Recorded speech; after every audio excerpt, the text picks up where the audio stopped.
Halo teman-teman, perkenalkan saya Loisa Oje dari Keperawatan 2B.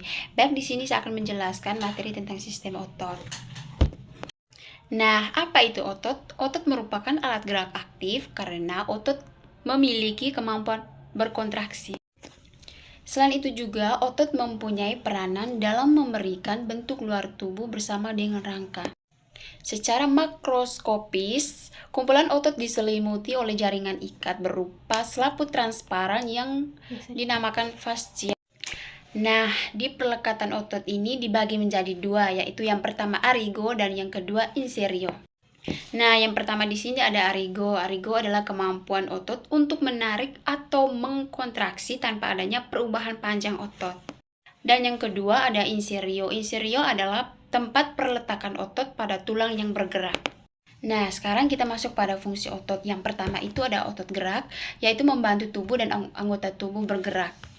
Dan yang kedua ada postur untuk menjaga posisi tubuh tetap stabil. Dan yang ketiga ada sirkulasi, membantu untuk peredaran darah seperti jantung dan otot polos pembuluh darah. Dan yang keempat ada panas tubuh, yaitu menghasilkan panas saat berkontraksi. Baik, di sini kita akan masuk pada macam-macam otot. Yang pertama ada otot lurik, bertanggung jawab atas gerak tubuh secara sadar, seperti berjalan, berlari, atau mengangkat benda. Dan yang kedua ada otot polos, berfungsi menggerakkan organ dalam tubuh secara tidak sadar, misalnya mendorong makanan melalui saluran pencernaan, atau mengatur aliran darah di pembuluh darah. Dan yang ketiga ada otot jantung, hanya terdapat di jantung dan bekerja secara otomatis tanpa disadari untuk memompa darah ke seluruh tubuh. Baik, di sini kita akan memasuki ke mekanisme kerja otot. Otot bekerja melalui kontraksi dan relaksasi. Saat mendapat rangsang saraf, ion kalsium dilepaskan sehingga protein aktif dan miosin saling tarik-menarik membuat otot memendak atau kontraksi. Setelah itu, ion kalsium kembali disimpan melalui protein ke posisi semula dan otot memanjang atau relaksasi. Proses ini membutuhkan energi dari ATP agar otot bisa terus bergerak, menahan beban, dan menjaga postur tubuh. Baik, selanjutnya saya akan menjelaskan sistem rangka dan tulang.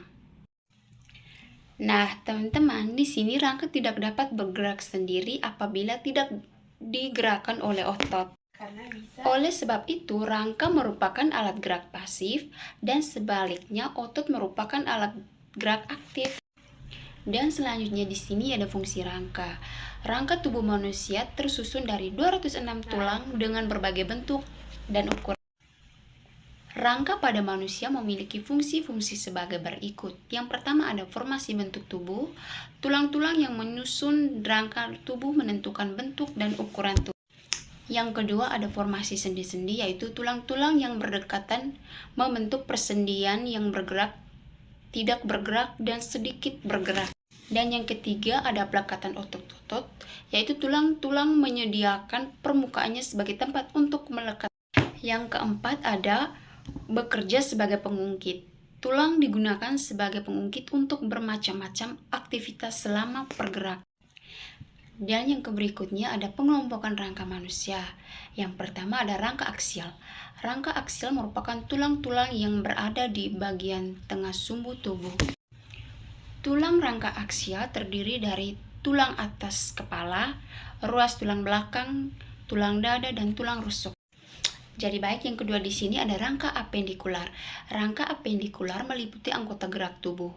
Rangka apendikular dapat dikelompokkan menjadi gelang bahu, tulang anggota gerak atas, gelang panggul, dan tulang anggota gerak bawah. Yang berikutnya ada bentuk tulang.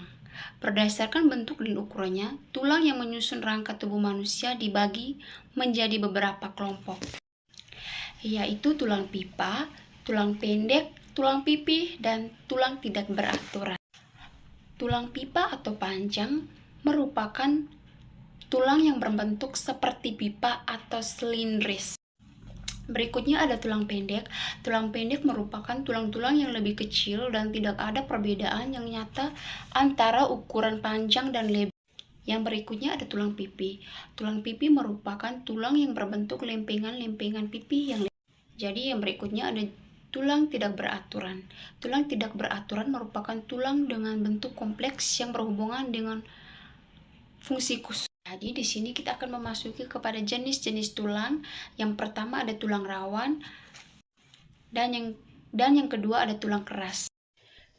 Oke, jadi baik teman-teman, sekian dan terima kasih penjelasan materi dari saya. Semoga bermanfaat.